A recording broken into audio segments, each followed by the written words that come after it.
Well, today in the 4x4, we are taking 4 minutes during the 4 to talk about guns, policy, and politics. We're joined by political analyst Brian Sobel. Brian, thanks for coming in. Absolutely, Mike. Yeah, Brian, we heard a rather impassioned Hillary Clinton there. Got a little emotional today.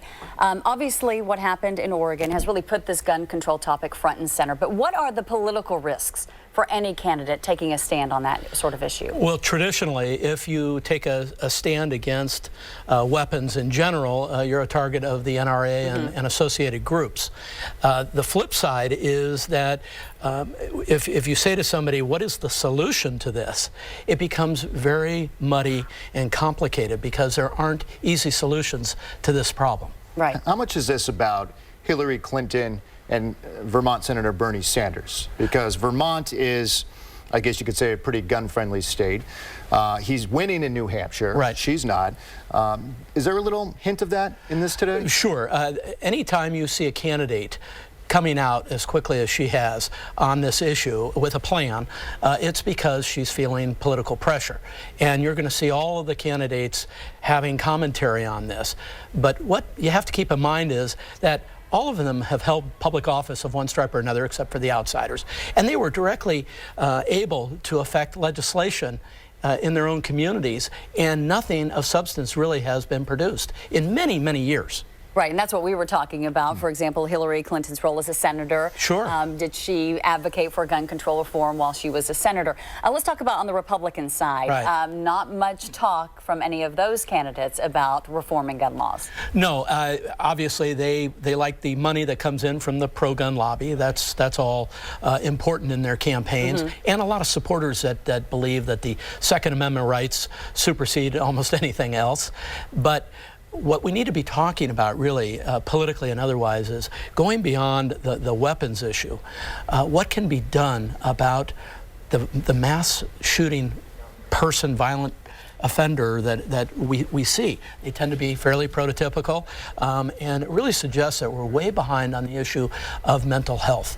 You talk about mental health. I mean, that just seems to be the theme of the GOP crop of presidential candidates who are out there talking about just that, especially after the Oregon shooting. Right. Donald Trump, this isn't guns, this is really about mental illness. Mike Huckabee, do we need to do a better job in mental health? Ben Carson, in many of these shootings, people have mental health disturbances. My question on following that is, are they just trying to steer the conversation away from gun control by saying the two words, mental health?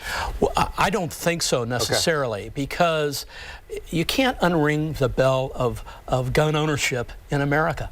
And if you did what Australia did and confiscated weapons, or what some other countries have done, you probably couldn't do that here in the United States. And a lot of these people have guns. A lot of them have assault weapons, but of one stripe or another, sitting in the closet, in the attic, that sort of thing. Going and getting those guns is a very difficult proposition.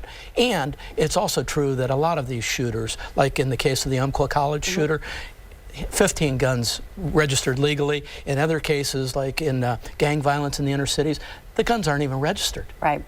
When you look, though, on the campaign trail, and we know that we're just a week out from this tragedy, do you think that the gun control reform movement, if you will keep this momentum throughout the campaign season? It's going to be talked about as we go through the campaign.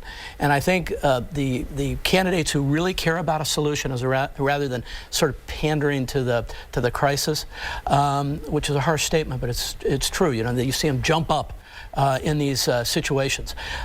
Whether they're going to bring forward real legislation, real legislative ideas around how you deal with it. I mean, we've heard about, you know, clip size and, you know, and all sorts of ideas to kind of control it. But ultimately, there is, in my mind anyway, from observing this for a lot of years, a mental health component here that nobody wants to talk about, because in the aftermath of violence, it's our reaction always to jump right in. I know we're talking about presidential candidates. Do you expect a historic showdown on Capitol Hill among lawmakers about this very issue, even before we get to the presidential election? Well, it depends. I mean, you have a Republican-controlled Congress. How far all that gets is an open question. But we have to talk about it, and we have to talk about the whole spectrum. Have the conversation. Yeah. We have to have it. Right. We have to keep talking about that. Okay. All right. Brian Sobel, political analyst. Thanks for coming in. Absolutely, Mike, Heather. Thank you. Okay.